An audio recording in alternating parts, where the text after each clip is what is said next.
सोचो अगर case closed के कोनन की तरह एक असासिन छोटा हो जाए और उसे मिडिल स्कूल दोबारा अटेंड करना पड़े। इंटरेस्टिंग लग रहा है ना?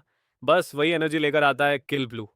एक ऐसा एनिमे जो फर्स्ट ग्लांस में गूफी कॉमेडी लगता है, बट अंदर से सरप्राइजिंगली इमोशनल और आइडेंटिटी क्राइसिस से भरा हुआ है। और ऑनेस्टली ये कॉन्सेप्ट ही व्यूअर्स को इंस्टेंटली हुक कर देता है। सीरीज फॉलो करती है जूजो ओगामी को, एक 39 साल का लेजेंडरी हिटमैन जिसे एक जेनेटिकली मॉडिफाइड वॉस्प स्टिंग कर देता है और वो फिजिकली 13 ईयर ओल्ड किड बन जाता है। अब प्रॉब्लम यह है कि एंटीडोट मिलने तक उसे मिडिल स्कूल इन्फिल्ट्रेट करना पड़ता है। मतलब एक आदमी जिसका पूरा लाइफ गन्स, कॉन्ट्रैक्ट्स और किलिंग में गया, अब लंच बॉक्सेस, स्कूल क्लब्स और टीनेज ड्रामा हैंडल कर रहा है। और यहीं पे किल ब्लू अपना स्ट्रॉन्गेस्ट कार्ड प्ले करता है, क्योंकि ये एनिमे सिर्फ old man in kid body comedy नहीं है।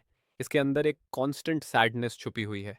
चूजो रियलाइज करता है कि उसने अपनी एक्चुअल चाइल्डहुड कभी लाइव ही नहीं की।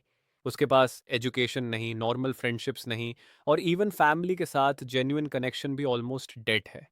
स्कूल उसके लिए मिशन कम और सेकंड चांस ज़्यादा बन जाता है।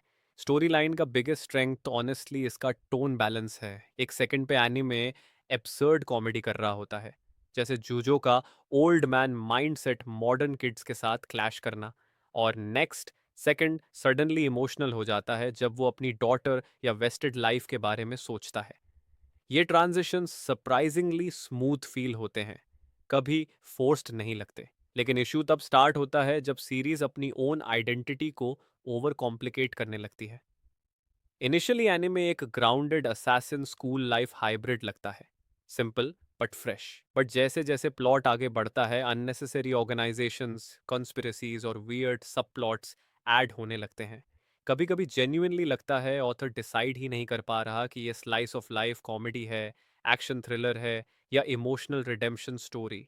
और उस वजह से पेसिंग अनइवन हो जाती है, स्पेशली मिडिल पोर्शन में। कुछ एपिसोड्स बहुत एंटरटेनिंग होते हैं because character interactions naturally flow करते हैं, और कुछ एपिसोड्स बस सेटअप पे सेटअप करते रहते हैं विदाउट प्रॉपर पे ऑफ, इसलिए बिंज वॉच करते वक्त मोमेंटम थोड़ा ब्रेक होता है। बट फिर भी कैरेक्टर्स इस एनिमे को कैरी कर लेते हैं। जूजो इजिली सीरीज का बेस्ट पार्ट है। वो ओवर पावर्ड असैसिन ट्रोप को एजी बनाने की जगह ऑकवर्ड और ह्यूमन बना देता है। जब वो स्कूल एक्टिविटीज को सीरियस कॉम्बैट मिशन की तरह ट्रीट करता है, कॉमेडी नेचुरली लैंड करती है। पर जब वो स्लोली इमोशनली ओपन अप करता है, तब कैरेक्टर जेन्युइनली लिखा हुआ फील होता है। साइड कैरेक्टर्स भी सरप्राइजिंगली मेमोरेबल हैं। नोरेन का मिस्टीरियस पर्सनालिटी हो, नेकोटा का केओटिक एनर्जी हो, या स्कूल फ्रेंड्स का रैंडम केमिस्ट्री, सब में एक वियर्ड चार्म है। इसी वजह से स्कूल सीन्स कभी बोरिंग नहीं लगते। हाँ, बट यहाँ एक कंट्रोवर्शियल प्रॉब्लम भी है। एनिमे कुछ रिलेशनशिप डायनामिक्स को अननेसेसरीली अनकंफर्टेबल टेरिटरी में ले जाता है, स्पेशली जब इमोशनल अंडरटोन्स रोमांटिक एंगल की तरफ हिंट करते हैं। मांगा रीडर्स ने भी इस चीज़ को हेविली क्रिटिसाइज किया था, क्योंकि कभी कभी सीरीज मैच्योरिटी और ऑकवर्डनेस के बीच कंफ्यूज हो जाती है। और ऑनेस्टली वो क्रिटिसिज्म वैलिड भी लगता है।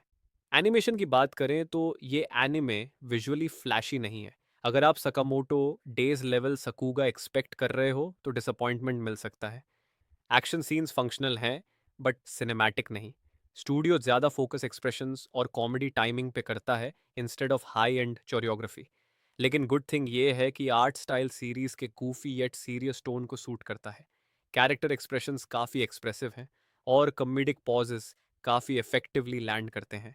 साउंड ट्रैक भी सरप्राइजिंगली डिसेंट है। ओपनिंग का energetic vibe instantly mood set करता है, और एंडिंग थीम किल शॉट सीरीज के इमोशनल ड्युअलिटी को परफेक्टली कैप्चर करता है। एक तरफ असैसिन पास्ट, दूसरी तरफ ऑकवर्ड स्कूल लाइफ, और ऑनेस्टली इसी ड्युअलिटी की वजह से किल ब्लू मेमोरेबल बन जाता है। ये परफेक्ट एनिमे नहीं है।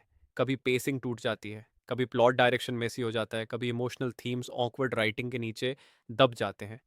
बट जब ये एनीमे काम करता है, तब जेन्युइनली हार्ट हिट करता है। Because underneath all the comedy और असैसिन केओस, किल ब्लू एक्चुअली एक आदमी की स्टोरी है जो पहली बार लाइफ को प्रॉपरली जीना सीख रहा है। और शायद इसी वजह से, डिस्पाइट ऑल फ्लॉज, ये एनिमे स्ट्रेंजली लवेबल फील होता है। With that said, thanks for watching and until next time.